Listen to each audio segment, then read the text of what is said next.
Du bachuriukai, karočią, kinų prisižiūrėjo, nutarė apiplėšt banką. Susidėjo daiktus, nu ir nusižiūrėjo banką, atėjo naktis, išlaužė spyną, uždengė kameras, surišo sargą, nu ir pradėjo atidarinėti, karočią, seifus.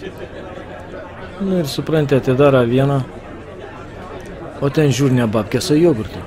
Tai sako, Petrik sako, a tu alkans? Nu, sako, alkans. O jogurtai. Nu, sukirta po vieną. Atidaro antrą seifą. Vėl jogurtai. Belė. Atidaro trečią.